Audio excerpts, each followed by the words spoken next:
کوئی آسٹریلیا میں کسی کے جزیرے ہیں، کوئی بیلجیم میں جزیرے بنا رہا ہے، کوئی دبئی میں اپنی محل بنا رہا ہے، کوئی لندن میں بیٹھا ہوا ہے۔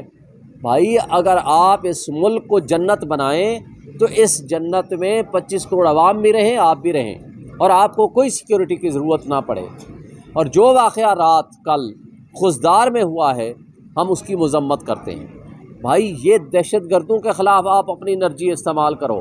آج پورے پاکستان میں تمام ادارے، اسٹیبلشمنٹ اور تمام انٹیلیجنس ایجنسیز صرف پی ٹی آئی اور ان کے ورکرز کے پیچھے لگے ہوئے ہیں، اور تمام اینٹی ٹیررسٹ ڈپارٹمنٹ، جو اینٹی ٹیررزم کاؤنٹر ڈپارٹمنٹ جو بنے ہوئے ہیں، وہ سارے کے سارے ادارے صرف پی ٹی آئی کے خلاف لگے ہوئے ہیں۔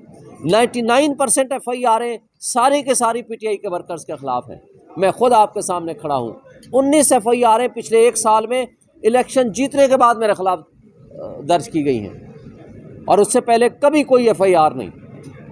اور پاکستان کی تمام بار کونسلز اور بار ایسوسیشن کو میں نے ہیڈ کیا ہوا ہے۔ لیکن یہ جس طریقے سے ملک کو آگے لے کے جا رہے ہیں، آپ نے وہ دیکھا ہے۔ اب تو ٹیسٹڈ رپورٹس آئی ہیں، یہ کہتے ہیں جی ہم معیشت کو آگے لے کے جا رہے ہیں، اور $1 بلین کے پیچھے یہ بھکاری بنے ہوتے ہیں۔ $1.62 بلین کا لاس صرف انٹرنیٹ بند کرنے اور اس کو سلو ڈاؤن کرنے سے ہوا ہے۔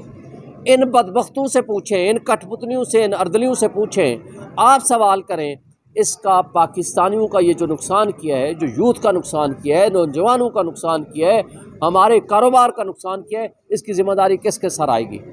$1 بلین جو انہوں نے پچھلے سال گندم سکینڈل میں کھا گئے ہیں، وہ آج غائب ہو گیا ہے، اور آپ لوگوں نے بھی اس پہ بات کرنی اب چھوڑ دی ہے، لگتا ہے آپ بھی مایوس ہو گئے ہیں۔